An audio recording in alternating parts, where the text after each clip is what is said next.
È ripresa la raccolta dei rifiuti a Porto Empedocle dopo lo stop arbitrario deciso dagli operatori ecologici ormai esasperati per i ritardi nei pagamenti dei loro stipendi.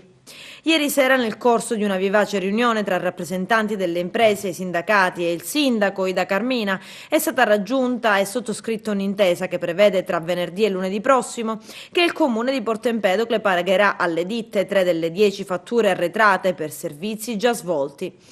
E a loro volta le imprese pagheranno 3 dei 9 stipendi arretrati ai lavoratori.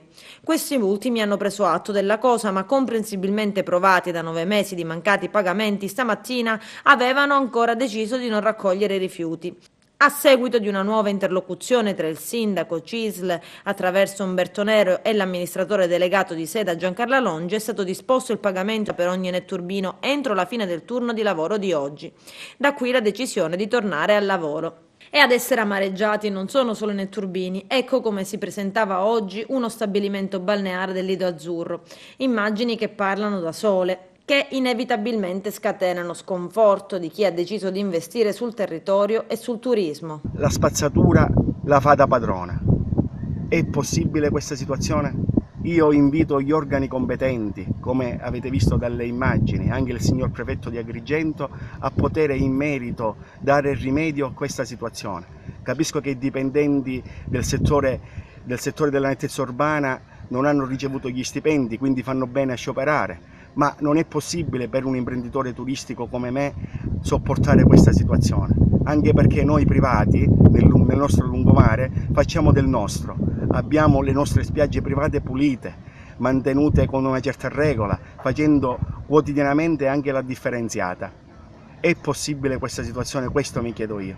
Addirittura io ho 21 dipendenti nella stagione estiva che si guadagnano da vivere e oltre a loro anche hanno un beneficio alle loro famiglie. Io chiedo che questa situazione, che poniamo fine a questa situazione, perché non è possibile che il 13 giugno ancora abbiamo questo stato di cose. Addirittura, oltre all'inganno, anche la beffa. Stamattina mi arriva una bollettazione per il mio stabilimento balneare e ristorante di 22.000 euro, oltre ai 18.000 già precedenti. Come faccio io da imprenditore turistico a poter sopperire questa situazione?